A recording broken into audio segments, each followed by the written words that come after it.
Okay guys, Franz Steinman from Primal Speed, and today I want to talk about arms, hands in sprinting, and really the mechanics of arm work. In my certifications, I always start with arms, and the reason I start with arms is because they're the easiest thing to fix, and they're the one part of the body that you can actually see while you're sprinting. When you're sprinting, this is not going to be a shocker, you can't look at your legs, because it's not going to work. So it's very hard to fix both legs and arm mechanics at the same time. So we're going to just talk about arm mechanics today because it really is, it's the first thing and the easiest thing to fix. If you can fix somebody's arm mechanics, you're going to fix the way that they transfer force from their legs up the trunk into the shoulders, but you're also going to help people accelerate. Arms are all about acceleration, okay? So, one of my mentors is Gray Cook, and he says that the first weight-bearing joint in the body, as babies, is the shoulder joint. And it is. When a baby learns to move, and they roll over, they don't load their hips. The hip's not the first weight-bearing joint. It's the shoulder. And also think of the hands. Think of what a baby does with the hands. They really discover the world and their bodies with the hands. So the hands and the arms are neurologically they're so connected in the brain, they take up so much hard drive space that this is the secret to start with, okay? So one of the best things we do is with arm mechanics, we are moving from the shoulder joint.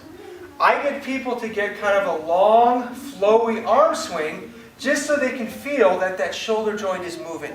So sprinting is not done from the elbow joint, it's done from the shoulder joint, okay? So even doing stuff like this, very good to do. Just get the person or yourself feeling that the arms can move.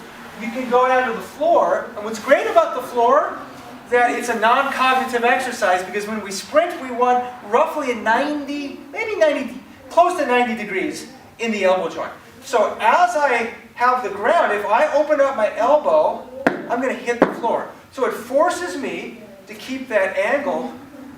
Now, when I sprint, I want my hands in front of my face. I'm not going to be back, and I'm not just going to move my elbows. I'm going to move from the shoulder joint, and I can keep somebody and work on their sprinting mechanics without ever leaving the gym.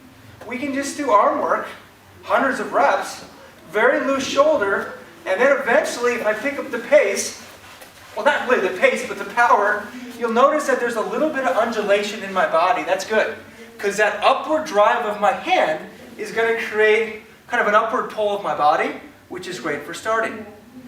We can also go from a tall kneeling position where I can do the same thing.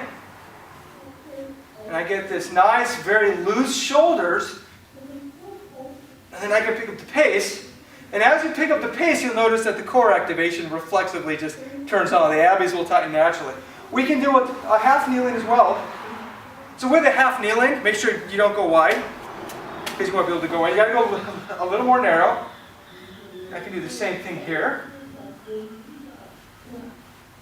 And you want to start feeling almost like there's like water flowing out of your fingers. Some people go closed fist.